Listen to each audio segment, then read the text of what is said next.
For most of her life, Dr. Simone Carter believed the truth always mattered.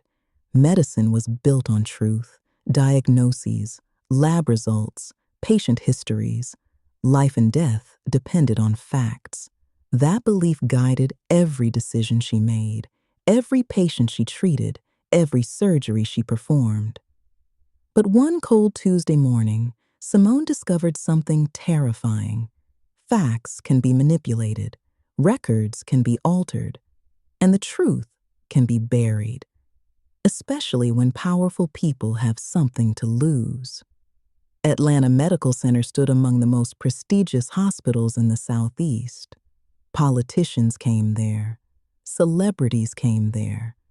Professional athletes trusted their lives to its physicians. And Dr. Simone Carter had become one of its brightest stars. Patients requested her by name. Medical journals published her research. Hospital executives proudly showcased her accomplishments. At 41 years old, Simone had everything she once dreamed about: a respected career, a loving husband, 4 healthy children, financial security, professional recognition. Then everything began unraveling. It started with a patient named Charles Whitmore.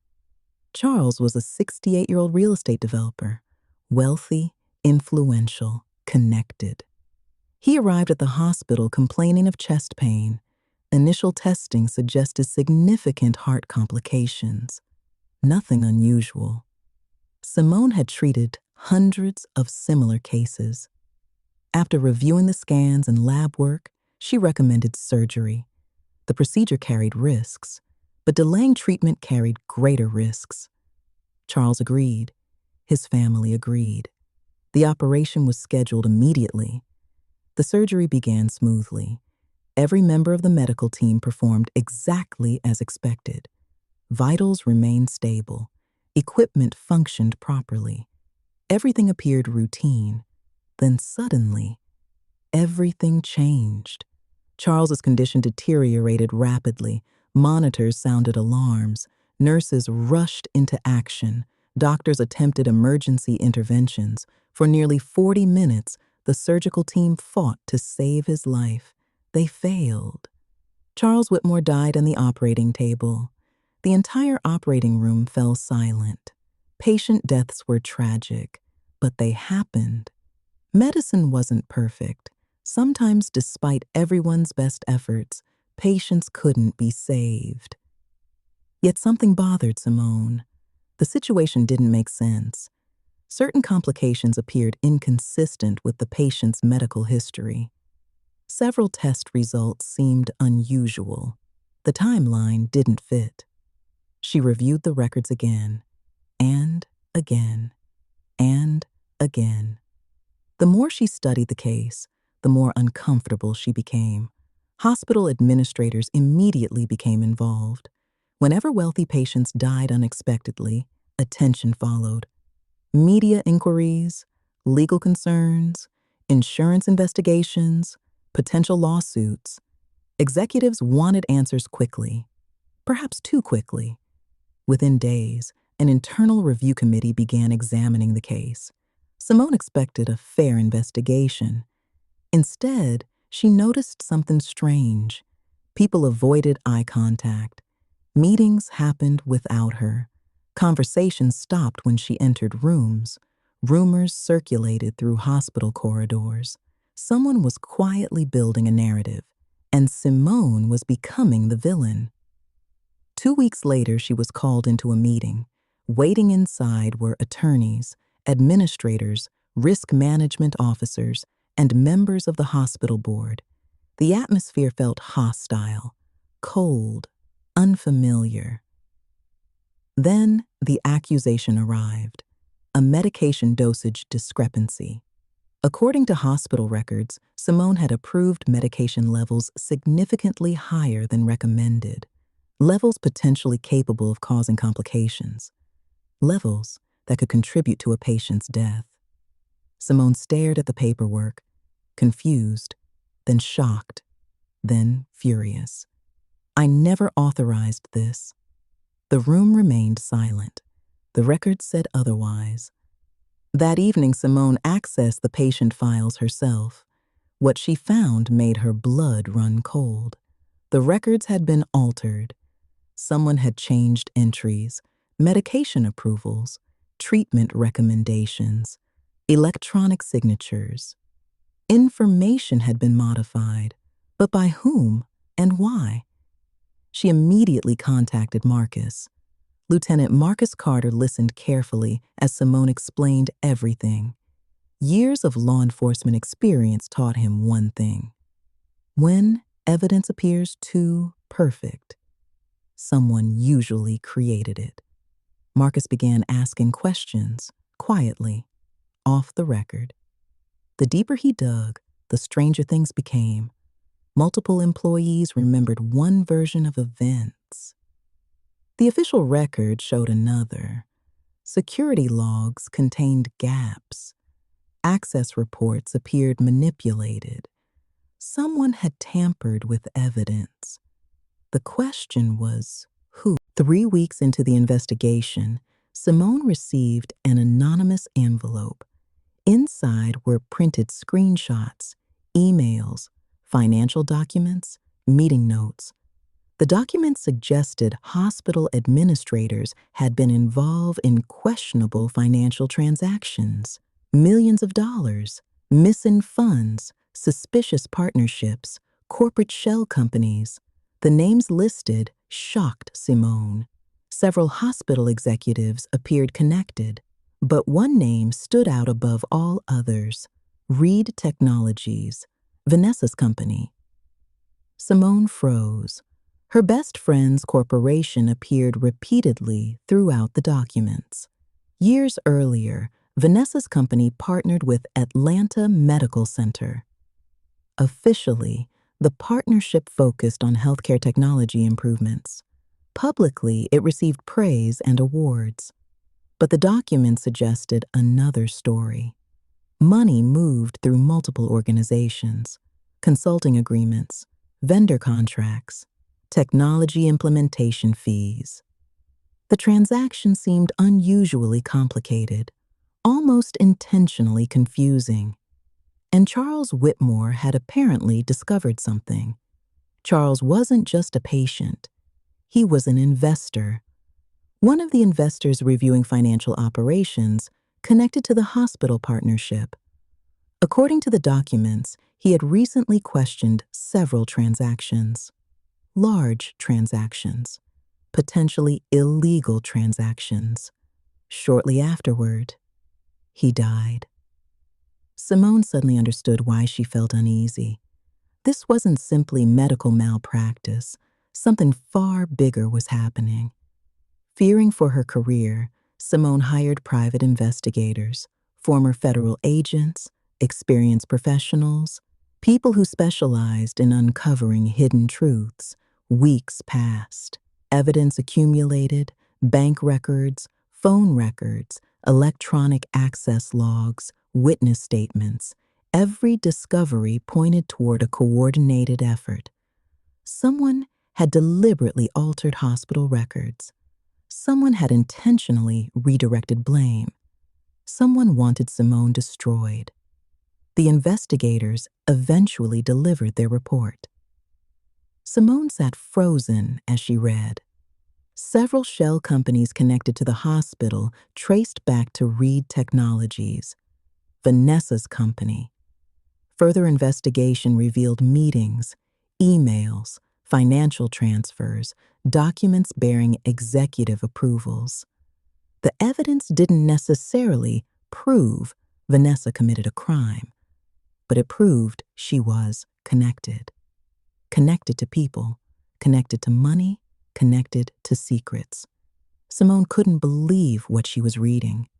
The woman she'd known since childhood, the woman she considered family, had somehow become entangled in a scandal threatening to ruin her life. Then things became worse, much worse. A local blogger published an explosive article. The headline spread rapidly. Did Atlanta cardiologist kill wealthy developer? Within hours, social media exploded. News stations picked up the story. Podcasters discussed the allegations. Comment sections became brutal. Simone received threats. Patients canceled appointments. Sponsors withdrew support. The murder accusation spread faster than facts. And once public opinion turns against someone, the truth often struggles to catch up. The scandal affected everyone. Marcus faced scrutiny at work. Their children heard rumors at school, neighbors whispered, friends disappeared.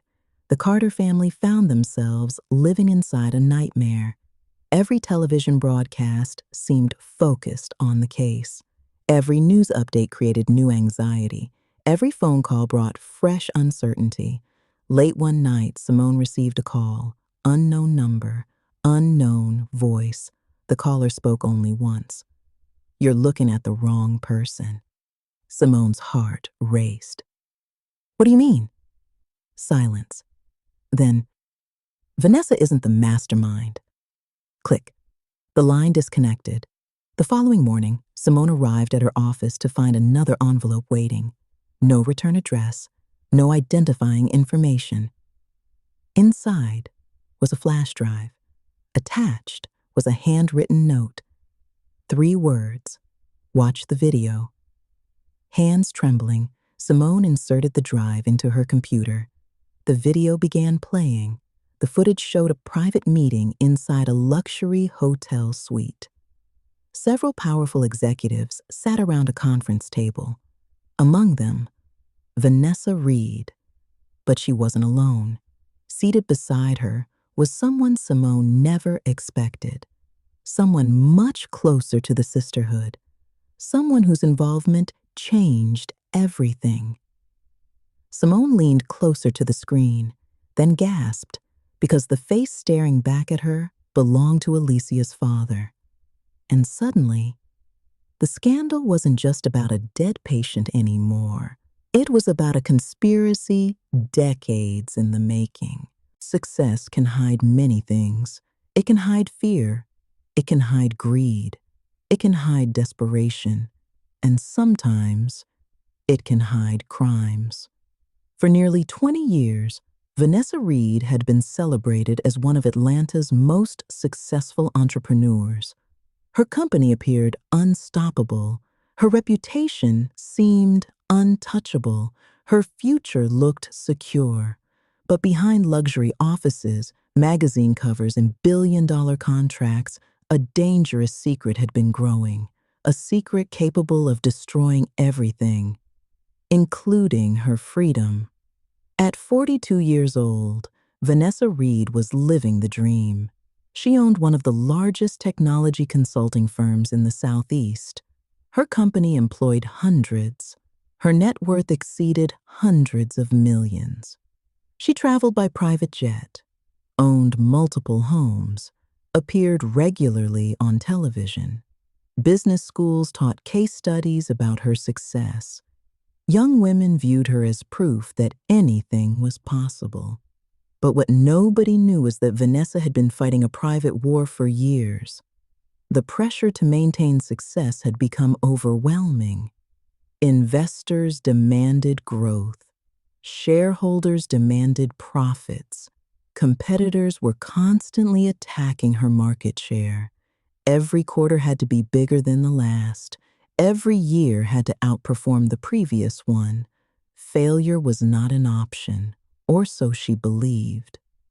10 years earlier, Reed Technologies faced disaster.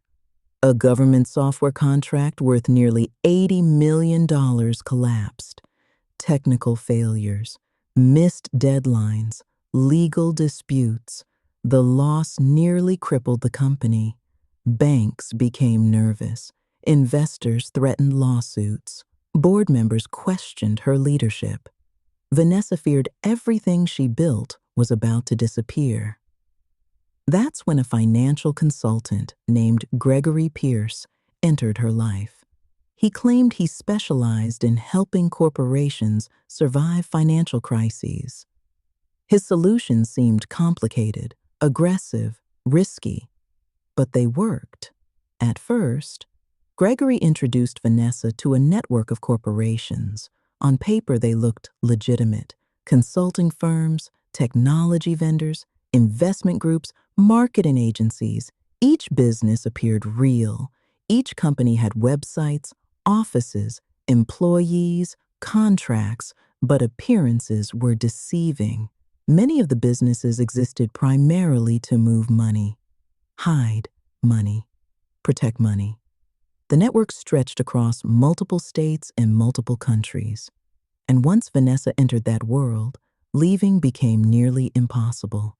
The operation grew slowly, carefully, quietly.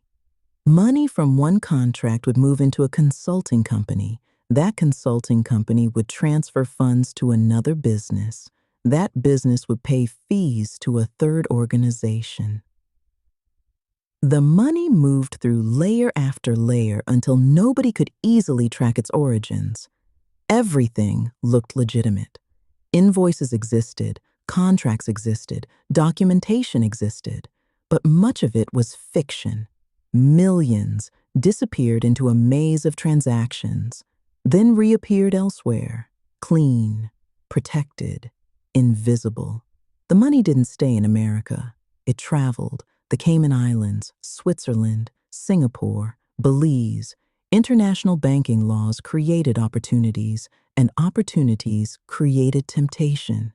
Accounts multiplied, companies multiplied, transactions multiplied. Soon, Vanessa found herself signing documents she barely understood, approving transfers she never fully questioned, trusting people she should never have trusted. Because by then, the money was flowing too fast to stop. Publicly, Vanessa remained the perfect CEO. She spoke at conferences, mentored young entrepreneurs, sponsored scholarships, supported charities, appeared on magazine covers. Privately, anxiety consumed her. Every audit created fear. Every financial review created stress. Every unexpected phone call made her nervous because she knew the truth. If anyone followed the money trail far enough, everything would collapse. The first betrayal came from inside her own company. A senior accountant named Lauren Mitchell discovered irregularities during a routine review. Numbers didn't match. Transactions lacked clear explanations. Vendor payments seemed suspicious. Lauren reported her concerns. Management dismissed them. So she kept digging. What she uncovered terrified her. Within weeks, she resigned. Vanessa believed the problem had disappeared. She was wrong. Lauren copied thousands of documents before leaving, and eventually those documents landed on the desk of federal investigators. Vanessa didn't know she was under investigation. Not at first. The FBI moved quietly, patiently, methodically. Agents reviewed financial records, interviewed witnesses, examined transactions, built timelines, collected evidence. Months passed, then years. While Vanessa continued building her empire, federal agents quietly built a case. The first signs appeared during an annual audit. Questions became more detailed. Requests became more frequent. Outside investigators demanded additional records. Lawyers became involved. Vanessa sensed danger, but by then it was too late. The investigation had already expanded beyond her company. It now included multiple corporations, multiple executives, multiple industries, and multiple powerful people connected to Atlanta's elite. The call came on a rainy Tuesday morning. An emergency board meeting, mandatory attendance, no explanation provided. Vanessa immediately felt uneasy. When she entered the conference room, she noticed something strange. Nobody smiled. Nobody greeted her warmly. Nobody made small talk. The atmosphere felt cold, hostile, almost funeral-like. Then she saw the folders, dozens of them, stacked neatly on the conference table, The board chairman spoke first. "Vanessa, we have serious concerns." Her stomach dropped. One by one, documents were presented: financial reports, transaction histories, offshore account records, shell company registrations, internal emails. The evidence was overwhelming. Several board members stared at her with disappointment. Others looked furious. A few seemed afraid. The room felt smaller with every passing minute. The people turning against her weren't strangers. They were individuals she had worked beside for years, people who attended her birthday parties, people who celebrated company milestones, people who once called her family. Now they wanted answers, and some wanted blood. One board member demanded her resignation. Another recommended immediate suspension. A third suggested cooperating with federal authorities before the situation worsened. Vanessa suddenly realized she was standing alone. 3 days later, federal agents arrived. This time, there was no secrecy, no quiet investigation, no behind-the-scenes monitoring. The FBI entered Reed Technologies' headquarters in broad daylight. Employees watched in shock. News helicopters appeared overhead. Reporters gathered outside. Social media exploded. Within hours, the story became national news. Television stations replayed footage continuously. Business analysts speculated about criminal charges. Financial experts discussed possible money laundering allegations. Investors panicked. Stock values dropped. Partnerships dissolved. Clients canceled contracts. The empire Vanessa spent 20 years building began collapsing in real time, and there was nothing she could do to stop it. That night, Vanessa sat alone in her penthouse. For the first time in years, she allowed herself to cry. Everything felt lost: her reputation, her company, her future. Then her phone rang. Unknown number. She almost ignored it. Almost. Instead, she answered. The voice on the other end was calm, cold, confident. "You think you're the target?" Vanessa froze. "Who is this?" The caller ignored the question. "You were never the target." "What are you talking about?" A brief silence followed. Then came the statement that changed everything. "This investigation isn't about your company." Vanessa's heart pounded. "Then what is it about?" The voice laughed softly. "It's about Magnolia Street." The line disconnected. Vanessa sat frozen. Magnolia Street, the neighborhood where everything began, the neighborhood that connected Monica, Simone, Alicia, and Vanessa.